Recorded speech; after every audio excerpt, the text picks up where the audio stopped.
Hey friends, it's Mr. Jim and welcome back to Kid Short Stories. Did you know that our spy team is sending out missions to your parents' email? Yeah, so ask your parents to go to heymrjim.com. Get on our email list so that we can send you communication directly from HQ. Yes, real challenges and missions for you to complete from the spy team. Are you guys ready for today's amazing imaginative adventure? Oh, I definitely am. Let's go!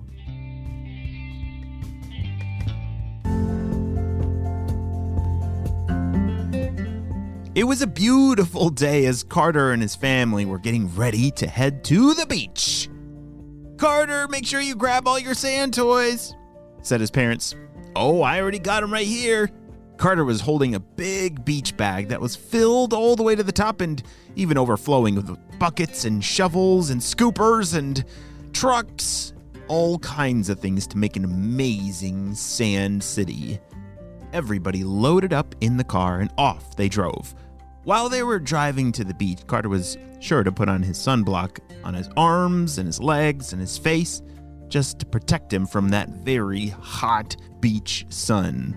As he closed his eyes and rubbed it on his forehead and his cheeks, he heard his parents say, "All right, Carter, we're here."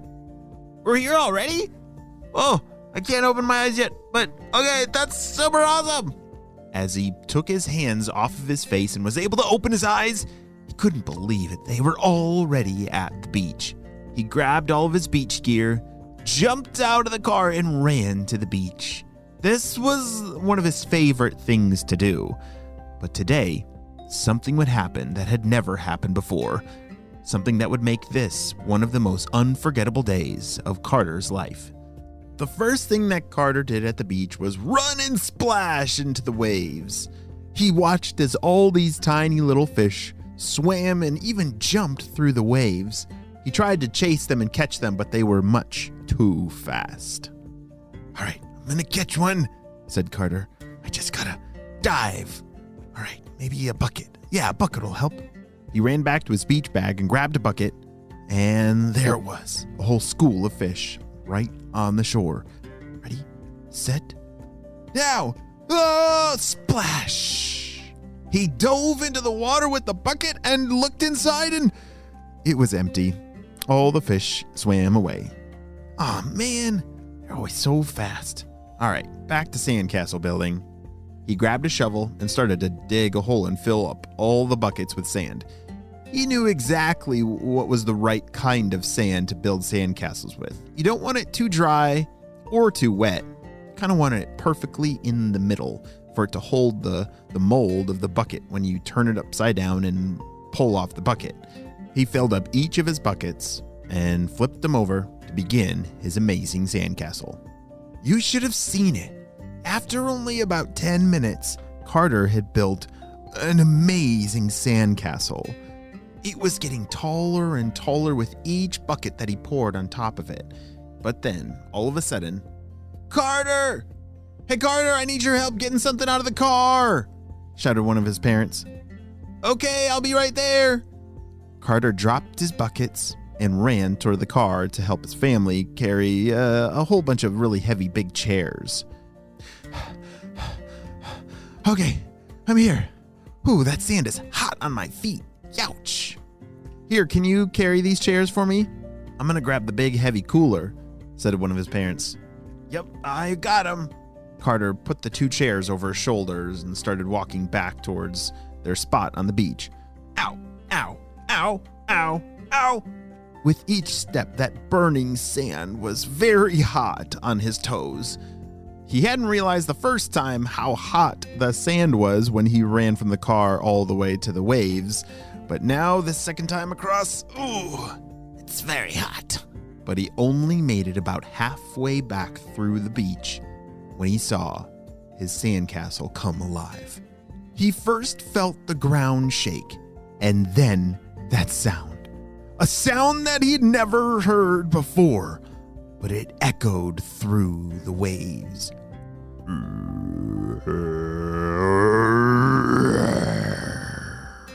As the ground shook and that growl poured out from the ground, he saw it.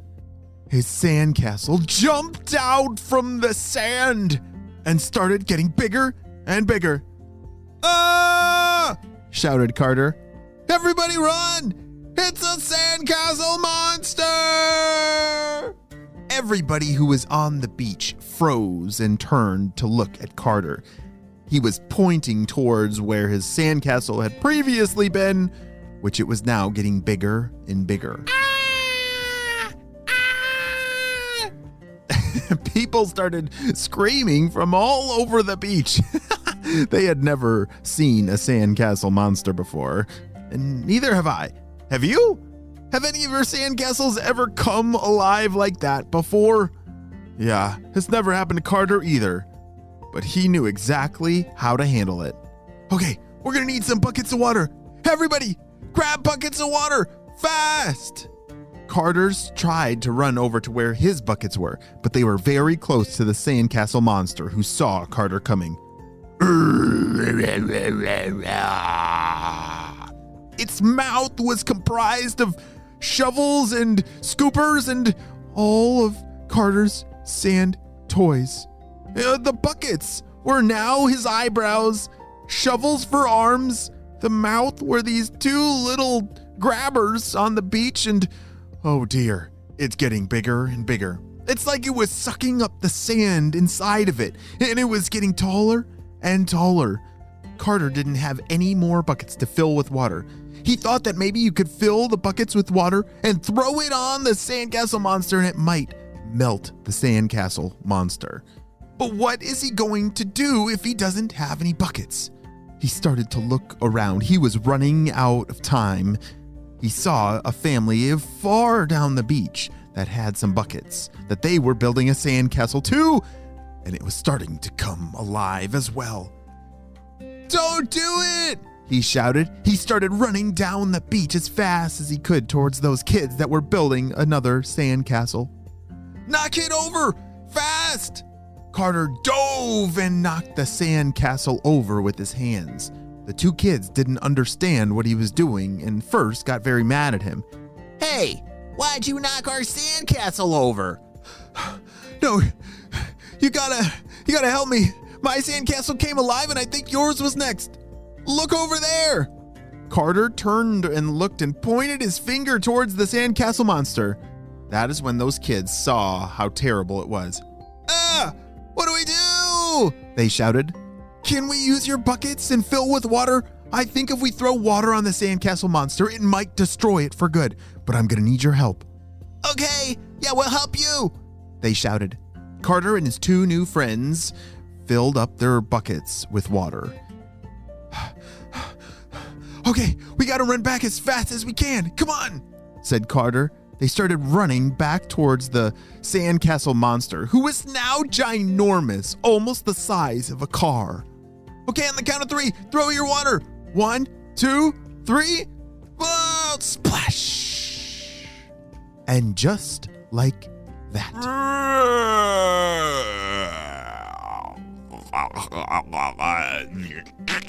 the sandcastle monster melted on the beach. "Thanks for helping me," said Carter. "Oh, you're welcome. I've never seen that happen before." As Carter and his two new friends stood triumphantly over that sandcastle monster that they had just destroyed, everybody on the beach started to cheer them on. "Yeah! You saved us!" Everybody was so happy they bought Carter and his friends some ice cream from the local ice cream store as a way of thank you for saving the day. Wow, that may be the end of this story, but it is only just the beginning of Carter's amazing beach adventures that lie ahead. The end.